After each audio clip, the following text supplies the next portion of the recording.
बाबरी मस्जिद कहता है। हुमायूं कबीर का इतने पावर है तो एक बार मुर्शिदाबाद में बाबरी मस्जिद बना के तो देखो। इधर पाकिस्तान जिंदाबाद बोल के स्लोगन दे देंगे तो हम तो उनको पाकिस्तान भगाने के तो काम तो करेंगे ना। बांग्लादेश तो है ही, बांग्लादेश तो जा रहा है एसआईआर से। और कुछ लोग पाकिस्तान जिंदाबाद भी बोलते हैं। अभी वो घुसपैठी है, उनको नहीं मिलना चाहिए, तो जितने जल्दी हो जाए उनके लिए भी अच्छा है। नहीं तो ढूंढ के उनको भेजना पड़ेगा, जेल में देना पड़ेगा। एसआईआर का विरोध इसलिए कर रहा है, जो लोगों का नाम वोटर लिस्ट मतलब कट हो जाएगा, वो लोग इनका वोट बैंक है। और उसी से ये जो मारपीट गुंडागिरी जो बूथ रिगिंग जो करवाता है, उनसे ही करवाता है। जब वो लोग जीत जाता है तब ईवीएम ठीक है, वोट चोरी नहीं हुआ है, ठीक है, तो उसके मतलब है तीता तीता थू थू मीठा मीठा तो घट घट। बाई इलेक्शन में इधर का पब्लिक ने ममता का विरोध में no vote to Mamata slogan लेके नेक्स्ट टाइम हम पहले बोला था हम आधा कर देंगे, पहले हाफ उसके बाद साफ। तो हम 3 से 77 आए हैं। 77 से 148 जाना ज़्यादा मुश्किल के बात नहीं है। मुस्लिम हिंदू के साथ जैसे व्यवहार करेगा तो हिंदू भी उनके साथ ऐसा ही व्यवहार करेगा। एसआईआर की प्रक्रिया जो चल रही है, आपसे थोड़ा सा ही दूर हकीमपुर चेक पोस्ट है, वहाँ पर कई लोग बैठे हुए हैं जो यहाँ से जाना चाहते हैं अपने देश, उसको लेकर क्या कहेंगे? देखिए, जो लोग आए हैं घुसपैठी की तरह, तो वो लोग जितने जल्दी ये हमारा देश छोड़ दे उनके लिए भी अच्छा है, हमारा के लिए भी अच्छा है। जो लोग आए हैं घुसपैठी लोग, वो हमारा जो खाना हमारा के लिए जो बराद्द होता है उसी से खा रहे थे। हमारा काम को चोरी करके वो कम प्राइस में वो काम कर रहे थे। मतलब कोई भी आप जाए ज़मीन खरीदो तो जो ज़मीन का वैल्यू है तो ज़्यादा वैल्यू से वो ख़रीदने चाहते, ठीक है। तो हर जगह उनसे लिए मुश्किल है। रेशन भी मिलता है, कोरोना का टाइम उनको चावल भी मिला था जो नरेंद्र मोदी जी ने दिया था। तो ऐसा ऐसा सरकारी सुविधा स्टेट गवर्नमेंट का भी हो और सेंट्रल गवर्नमेंट का भी हो, उनको मिल रहा था। तो अभी वो घुसपैठी है, उनको नहीं मिलना चाहिए, तो जितने जल्दी हो जाए उनके लिए भी अच्छा है। नहीं तो ढूंढ के उनको भेजना पड़ेगा, जेल में देना पड़ेगा। अभी आसानी से हो रहा है तो उनको जल्दी जाना चाहिए, और इसी के आशा लेके वो बॉर्डर में आ रहे हैं। अच्छा, ये बताइए उनको शरण देने वाला कौन था? कौन सी सरकार थी जो उनको शरण दे रही थी? देखिए, लास्ट 2011 से बाद अभी तो तृणमूल का सरकार है, पहले सीपीएम का सरकार था। तो दोनों सरकार ने इनको घुसपैठी को देश में लेके आए और उनको वोट बैंक समझ के उनको वोटर कार्ड, उनका रेशन कार्ड, उनका आधार कार्ड, उनका बैंक का पासबुक सब बना दिया, और उनको घर में ऐसे नौकर की तरह काम भी करवाया, ठीक है। और बोला जो होगा हम देख लेंगे, पुलिस को भी देख लेंगे, प्रशासन को भी देख लेंगे। ऐसे उनको आश्वास दे के उनको रखा है, साहस दे के रखा है। अभी एसआईआर की जो प्रक्रिया चल रही है, लगातार जो कैंप लगे हुए हैं, और ममता बनर्जी भी लगातार उसका विरोध कर रही हैं, कह रही हैं कि जो एसआईआर की प्रक्रिया हो रही है वो बहुत जल्दी हो रही है। 4 दिसंबर को ये प्रक्रिया ख़त्म हो जाएगी, और जो बीएलओ हैं वो तमाम तरह के आरोप लगा रही हैं कि ज्ञानेश्वर कुमार जी जो हैं, जो चुनाव आयोग के अधिकारी हैं, वो कह रहे हैं कि ये बीजेपी के साथ मिलकर काम करते हैं। देखिए, टेक्नोलॉजी आया है काम फास्ट करने के लिए, तो टेक्नोलॉजी से ही काम हो रहा है। अभी जो एसआईआर हो रहा है 2002 में जो हो रहा था और अभी 2025 में जो हो रहा है, तो फ़र्क ये है, तब टेक्नोलॉजी इतने मॉडर्न था नहीं, अभी है। तो है। तो मैं आपको ऐसे बात बोलूँ तो हमारा एक बूथ में मैक्सिमम एवरेज पकड़ के चलिए तो 300 का घर है। तो 300 घर है, हम डेली 30-40 घर जा सकता है। तो 30-40 घर हम जाएंगे तो 20 दिन में तो वो तो ख़त्म हो जाना चाहिए। तो 20 दिन का ही मैक्सिमम होना चाहिए, तो 30 दिन दिया, ठीक है, ज़्यादा नहीं है। मतलब ये लोग एसआईआर का विरोध इसलिए कर रहा है, जो लोगों का नाम वोटर लिस्ट मतलब कट हो जाएगा, वो लोग इनका वोट बैंक है। और उसी से ये जो मारपीट गुंडागिरी जो बूथ रिगिंग जो करवाता है, उनसे ही करवाता है। कौन थे वो लोग? ये टीएमसी का जो अभी पावर में है, बंगाल में सत्ता में है, वो एक घुसपैठियों को लेके ही ये रिगिंग वगैरह करवाता है, और बोला तुम ये करो, तुम्हारा वोट तो हम देख लेंगे, तुम्हारा बाकी सब हम देख लेंगे, तुम ये कर दो। अच्छा, तमाम तरह के जो नेता हैं वो और भी आरोप लगा रहे हैं, चाहे वो यूपी के अखिलेश यादव हों, चाहे राहुल गांधी हो, वोट चोरी का बड़ा आरोप लगाते हैं। कहते हैं बिहार में भी वोट चोरी हुआ, हरियाणा में भी हुआ, महाराष्ट्र में भी हुआ, दिल्ली में भी हुआ, अब बंगाल की बारी है। ममता बनर्जी कह रही हैं कि अगर मेरे ऊपर हमला हुआ तो ईंट से ईंट बजा दूंगी और बीजेपी को पूरे भारत से उखाड़ के फेंक दूंगी। देखिए, पहले जो हम बाहर को जो लीडर जो अब नाम ले रहे तो उनका दुकान बंद हो गया, अभी उनका चल नहीं रहा है। ठीक है, खाना पीना चल रहा था, मोदी आके उनका पूरा शट डाउन कर दिया। तो इसके लिए उनका मन में ये दुख है। और हर बार चुनाव हारने किसको अच्छा लगता है, तो हर बार वो चुनाव हार जाता है। हार जाने के बाद उनका ये वोट चोरी, कभी ईवीएम का दोष देना, ये तो चलता है, पब्लिक को भी पता है। जब वो लोग जीत जाता है तब ईवीएम ठीक है, वोट चोरी नहीं हुआ है। ठीक है, तो उसके मतलब है तीता तीता, थू थू, मीठा मीठा तो घट घट। मतलब आपको जब तीता लगे तो नहीं, ये अच्छा नहीं है, और जब मीठा लगे नहीं, ये अच्छा है। ऐसा जो दुकानदारी उनका चल रहा था वो अभी बंद है। और राहुल गांधी भी एक फ्लॉप, वो जुबो नेता कहता है। ठीक है, तो 56 ईयर में कोई जुबो नेता होता है तो हम तो मतलब ये चाइल्ड लीडर हूँ, मतलब एकदम शिशु लीडर हूँ। अच्छा, ठीक है, मतलब मेरा अभी 33-34 के आसपास है। तो वो भी फ्लॉप हो गया। 56 में वो ऐसा ऐसा बयान देता है, ऐसा ऐसा खड़ा कर देते प्रधानमंत्री को, क्या मेरा ऑफिस के मैनेजर भी मैं पोस्ट में मैं उनको नहीं रखूँगा। ठीक है, वो कांग्रेस का लीडर है। कांग्रेस को भी यही सलाह देना चाहता हूँ, जो आप लीडर बदलो, कुछ ना कुछ हो सकता है सामने। लीडर बदल देंगे तो कांग्रेस आ सकती है बंगाल में। देखिए, बंगाल में तो क्या, अभी बंगाल में उनका जितने सीट था अभी वो जीरो हो गया। ठीक है, एक भी सीट नहीं है। बाई इलेक्शन में इधर का पब्लिक ने ममता का विरोध में no vote to Mamata slogan लेके उनका एक पार्टी का एमएलए को जिताया था। वो भी 1 महीने के अंदर टीएमसी में शामिल हो गया। अभी उसका कुछ स्ट्रैटेजी भी नहीं है। पब्लिक कांग्रेस को ढूंढता है एकदम, मतलब ये दूरबीन लेके उनको ढूंढता है। कुछ उम्मीद नहीं है कांग्रेस का इधर और इंडिया में भी। इंडिया गठबंधन बना है, वो लोकसभा के समय बना था। बिहार में भी उसकी छवि देखने को मिली, और बंगाल में भी कह रहे हैं कि इस बार राहुल गांधी और अखिलेश यादव और तमाम तरह के नेता ममता बनर्जी के साथ यहाँ पर प्रचार करेंगे। मगर ममता बनर्जी कह रही है राहुल गांधी का यहाँ पे नहीं आना है और हम अपना खुद देख लेंगे। उसको लेकर क्या कहेंगे? क्या गठबंधन में भी टूट मूट मची हुई है, और क्या कांग्रेस का भी एक टुकड़ा होगा अलग जल्दी? क्योंकि प्रधानमंत्री नरेंद्र मोदी ने 14 तारीख को यही बात कही थी। देखिए, जब पार्टी बड़ा शक्तिशाली हो जाता है तो ऐसे छोटा मोटा पार्टी बहुत बार जोड़ करता है। तो जोड़ एकदम लास्ट तक टिकता क्यों नहीं है? क्योंकि उनका अंदर लीडर नहीं है, फेस नहीं है। ममता बनर्जी बंगाल के लिए उनको साथ कोalition करेगा तो ममता बनर्जी लीडर होना चाहते हैं। ठीक है, और लास्ट जो इंडी जोड़ को जो किया था, प्राइम मिनिस्टर कौन होगा उनका? हमारा एक ही छवि है अभी, नरेंद्र मोदी एक ही लीडर है, सुपर बस, सुपर लीडर। ठीक है, हर लोग जानते हैं बीजेपी का अभी लीडर नरेंद्र मोदी है। वो इंडी जोट का लीडर कौन है पहले वो पता करे लोगों को, उसके बाद ये कोalition गवर्नमेंट बनाना ये सब चलेगा। ठीक है, लास्ट में आप देखेंगे तो हाँ, आपने ये ठीक बोला, जो बीजेपी एक तरफ लड़ेंगे और बाकी पार्टी दूसरी तरफ लड़ेंगे, ये हो सकता है। ठीक है, क्योंकि उनको भी पता है अभी बीजेपी सबसे पावरफुल पार्टी है और उनको हराना इतना सहज नहीं है, बहुत मुश्किल है। नहीं, आपने कहा कि पावरफुल पार्टी है, मैं थोड़ा जख्म थोड़ा खुदेरना चाहूँगा। आप 2021 में चुनाव लड़े और काफ़ी कम मार्जिन से आप कहीं ना कहीं पीछे रह गए, और देखा जाए बड़ी पार्टी अगर होती तो बंगाल में भी तो अपने कदम जमा सकती थी, वो नहीं हो पाया। 204 सीटें लेके आई ममता बनर्जी।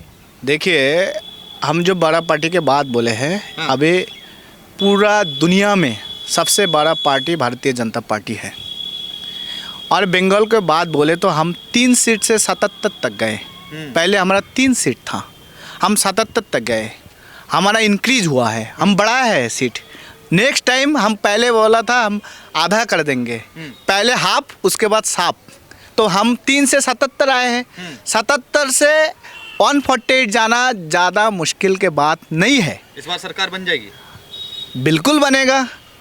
हमारा पार्टी तो कोशिश कर रहा है और बंगाल का आम जनता है ना, वो भी कोशिश कर रहा है कब वोट आएगा और कब भारतीय जनता पार्टी का कमल चिन्ह पे वोट दे और बीजेपी का एक सरकार बने और राम राज्य ये बंगाल में प्रतिष्ठा हो। आपने राम राज्य की बात करी तो एक हुमायूं कबीर तृणमूल कांग्रेस के विधायक हैं, वो कह रहे हैं कि 6 दिसंबर को यही इसी बंगाल में एक बाबरी मस्जिद की नींव रखी जाएगी और 3 साल में उसका काम होगा और सारे नेता वहाँ इकट्ठे होंगे और जनता को एक आश्वासन दिया रहा है, मुस्लिम समाज को एक आश्वासन दिया जा रहा है। देखिए अभी वो टीएमसी से बाहर हो गया है। नहीं, बाहर नहीं हुए हैं, वो कह रहे हैं कि ये पार्टी का बयान नहीं है। देखिए टीएमसी का वो अनऑफिशियली उनको बाहर कर दिया है। हाँ। बाहर आके वो उनका जो प्राइस है वो बढ़ाना चाहते हैं। राजनीति में दर चढ़ता है कभी घटता है, तो अभी उनका दर बाकी जगह घट गया है, वो अभी उठाना चाहते हैं, इसलिए बाबरी मस्जिद कहता है। हुमायूं कबीर का इतने पावर है तो एक बार मुर्शिदाबाद में बाबरी मस्जिद बना के तो देखो कैसा होगा। और मैं ऐसा जानता हूँ जो बाबरी मस्जिद के नाम पे कोई मस्जिद इंडिया में नहीं बनेगा, कहीं नहीं बनेगा, कहीं नहीं बनेगा, ये नाम पे तो नहीं बनेगा, क्योंकि बाबरी मस्जिद के नाम पे जो विवाद हुआ है, जितने लोगों का जान गया है, दोबारा नरेंद्र मोदी का सरकार में ये नहीं जाएगा और सरकार के भी इसके लिए रेस्ट्रिक्शन भी है, ये नाम यूज़ नहीं करना है। नहीं, मगर यहाँ पर बीजेपी की सरकार नहीं है, ममता बनर्जी की सरकार है, पहला ये है। और दूसरा ये चीज़ है कि ये बाबरी मस्जिद का जो मुद्दा लाकर और एक तरफ प्रधानमंत्री ने राम राज्य और राम जी की बात करके राम मंदिर में ध्वजा जो लहराकर, क्या ये चुनाव जो बंगाल का आने वाला है, क्या ये हिंदू मुसलमान पे चला जाएगा? क्या युवाओं की बात नहीं होगी, विकास की बात नहीं होगी क्या? देखिए हम भारतीय जनता पार्टी जहाँ जहाँ हमारा सरकार आए हैं और सेंट्रल में भी जो हमारा सरकार है वो भी एक ही मुद्दा पे ही चुनाव लड़ा था, कभी हिंदू मुसलमान के मुद्दा पे चुनाव नहीं लड़ा। हमारा प्राइम मिनिस्टर जी से आप कोई भी बात, एक भी बात मुसलमान के खिलाफ आप बता सकते हैं तो मैं राजनीति छोड़ दूंगा, ठीक है। हमारा मुद्दा एक ही है, सबका साथ, सबका विकास, सबका प्रयास और सबका विश्वास। और ये सबके साथ मतलब हिंदू मुसलमान क्रिश्चियन जैन जो भी संप्रदाय है। आप देखो हिंदू मुस्लिम ऐसे है, एक बाइक का जैसे मोटर बाइक का 2 चक्का होता है, तो एक चक्का हिंदू है और एक चक्का मुस्लिम है, कोई भी पंचर भी हो जाए तो गाड़ी नहीं चल सकता है। ऐसे देश भी ऐसा है जो हिंदू मुसलमान दोनों को लेके ही हम चलना चाहते हैं, मोदी जी भी चलना चाहते हैं। कुछ लोग वो मुसलमान को मतलब भड़काना चाहते हैं क्योंकि उनका वोट बैंक वही है और वो पॉलिटिकल रोटी जो सकना है उसी से ही सकना चाहते हैं, इसलिए। अच्छा, ये बताइए, आप कह रहे हैं कि यहाँ हिंदू मुसलमान, भारतीय जनता पार्टी हिंदू मुसलमान नहीं करती, मगर लगातार ममता बनर्जी हैं और विपक्ष के तमाम नेता हैं जो कहते हैं कि अगर ये चुनाव जीतते हैं तो 2 ही समीकरण से जीतते, एक चुनाव आयोग से मिलकर जीतते हैं और दूसरा हिंदू मुसलमान करते हैं, मुसलमानों की बात नहीं करते, मुसलमानों पे अत्याचार करते हैं। ये आरोप तो लगातार आप देखते ही होंगे, लगते हैं। देखिए जो मुस्लिम हिंदू को साथ अत्याचार करेगा, जो हमारा साथ जैसे व्यवहार करेगा उनके साथ। बीजेपी पे आरोप लगाते हो कोई हिंदू अत्याचार नहीं करता मुस्लिम पे? नहीं, जो मुस्लिम लोग जो वो लोग बोल रहे हैं जो हिंदू को वोट बैंक लेके बीजेपी सत्ता में आना चाहते हैं, उसको मैं बोल रहा हूँ राष्ट्रवादी जो मुस्लिम है वो हमारा साथ है, हमारा साथ रहेगा। जो मुस्लिम धर्म सिर्फ धर्म मानते हैं, संविधान को नहीं मानते, वो लोग ऐसे कहते हैं, ठीक है। और जो मुस्लिम हिंदू के साथ जैसे व्यवहार करेगा तो हिंदू भी उनके साथ ऐसा ही व्यवहार करे ना, बीजेपी भी ऐसा करेगा। आप शांति से रहना चाहते तो कोई बीजेपी आपको ये नहीं कहेगा जो आप बांग्लादेश जाओ, पाकिस्तान जाओ। आप राष्ट्रवादी हिंदू है, राष्ट्र के साथ रहना है तो रहो, एकदम शांति से रहो, हम भी तुम्हारा साथ है। और आप इधर पाकिस्तान जिंदाबाद बोल के स्लोगन दे देंगे तो हम तो उनको पाकिस्तान भगाने के तो काम तो करेंगे ना। बांग्लादेश तो है ही, बांग्लादेश तो जा रहा है SIR से, और कुछ लोग पाकिस्तान जिंदाबाद भी बोलते हैं यहाँ पे। हाँ, वो तो हम पाकिस्तान भेजेंगे। आप जाओ इधर से मेटिया बुरुज जो एरिया है उधर का हमारा एक लीडर है TMC का, फिराद हकीम, वो मेटिया बुरुज का बोला मिनी पाकिस्तान।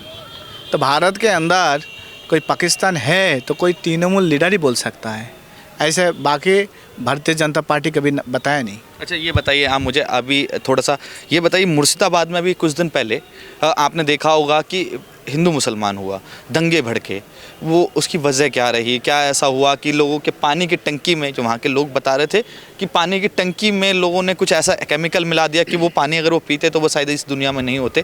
क्या ये तृणमूल कांग्रेस ने करवाया या वहाँ पर एक हिंसा हुई, दोनों समाज में जो झगड़ा हो गया और ये दंगा भड़क गया? देखिए, दंगा तो सरकार नहीं करते ना। दंगा का सरकार है तो मदद देता है, नहीं तो नहीं रोकना चाहते। तो इधर ममता बनर्जी ने क्या किया, ये मुस्लिम लोगों को तोषण कर करके इतने सर पे रख दिया ना, और उनका ऐसे वोट बैंक, उनको मतलब समझ में आ गया हम वोट बैंक है, ममता जी हमारा खिलाफ कभी कुछ नहीं करेगा। तो इसलिए उनका अंदर जो पावर आ गया था, वो पावर लेके ऐसा किया था। और ममता बनर्जी कोई भी पदक्षेप नहीं लिया वो मुस्लिम के खिलाफ। जो लोग हमारा टैंकी में पॉइजनिंग किया था, वो हमारा हिंदू को घर जाके हिंदू लोगों को कटा था, ये कुछ मतलब उनको खिलाफ कुछ केस भी नहीं हुआ, कोई जेल में भी नहीं गया। मतलब ये एक तरह मदद देना, उनको मदद करना। क्या हिंदू यहाँ पे बंगाल में कहा जाए कि जो हिंदू है उस पर एक तरह से शोषण किया जाता है, क्या अत्याचार किया जाता है? देखिए, हिंदू सीपीएम सरकार में भी अत्याचारित हुआ था, और अभी टीएमसी में भी हो रहा था। ठीक है, अभी भी हो रहा है, और कुछ दिन इलेक्शन बाकी है। तो बाकी होने इलेक्शन आने के बाद हमारा भारतीय जनता पार्टी का सरकार ये पश्चिम बंगाल का आम जनता लेके आएंगे, और उसके बाद एक भी राइट होगा तो उसके जिम्मेदारी हम भारतीय जनता पार्टी ले लेंगे। अच्छा ये बताइए, आप कह रहे हैं भारतीय जनता पार्टी की सरकार आएगी, यहाँ तो भारतीय जनता पार्टी खुद सेफ नहीं है। अभी आपने देखा होगा कुछ दिन पहले सांसद के ऊपर, उससे पहले देखा होगा कि 204 सीटें आई तो कई कार्यालय जला दिए गए, कई जो कार्यकर्ता हैं उनके ऊपर हमला हुआ। ये तो आप देखते रहते हैं ना। हावड़ा में देखा जाए किस तरह से कार्यकर्ताओं को रोडों पर जो किया गया था, सब चीज़ से आप देखे होंगे। देखिए, ये हमारा जो सिस्टम है, जो स्टेट गवर्नमेंट का जो सरकार है, उसी के हाथ में प्रशासन रहता है, पुलिस रहता है। ठीक है, तो वो सिक्योरिटी नहीं दे पाए। हमारा जो एमएलए है, कार्यकर्ता है, उनको सिक्योरिटी नहीं दे पाए हैं। ठीक है, कुछ दिन बाद चुनाव आएगा, तब इलेक्शन कमीशन का हाथ पे जाएगा, और तब जो लास्ट 2-3 इलेक्शन में जो हुआ है, अभी इस बार नहीं होने वाला है। हमारा कार्यकर्ता भी बहुत मतलब स्ट्रैटेजी लेके बैठे हैं। ठीक है, और जो लोग एक करवाना चाहते हैं उनको तो इस बार जड़ से उखाड़ के फेंकेंगे। वाले कौन थे, मुस्लिम थे या तृणमूल कांग्रेस के जो कार्यकर्ता थे वो लोग? देखिए, ज़्यादा से ज़्यादा लोग तो मुस्लिम ही थे। हम तो ऐसे नहीं कह सकते मुस्लिम थे। तो मुस्लिम टीएमसी थे, मुस्लिम टीएमसी, राष्ट्रवादी मुस्लिम नहीं थे। राष्ट्रवादी मुस्लिम नहीं थे। अच्छा, मेरा ये सवाल होगा कि जिस तरह से नरेंद्र मोदी का ही चेहरा क्या बंगाल में रहने वाला है या कोई सीएम फेस भी देने वाले हैं? देखिए, वो तो पार्टी डिसाइड करता है, पार्टी का हाईकमांड डिसाइड करता है। तो हमारा कोई भी है, चुनाव है, तो हम नरेंद्र मोदी के छवि लेके ही चुनाव लड़ेंगे एकदम। इस बार कितनी सीटें लाने का अनुमान है? देखिए, हमारा तो मैक्सिमम सीट तो हमारा लाने की कोशिश हम लोग करेंगे। जो बिहार में तो देखिए, बिहार का जो परसेंटेज है, उसी के आसपास जाएगा हमारा सीट। 202 उसी के आसपास।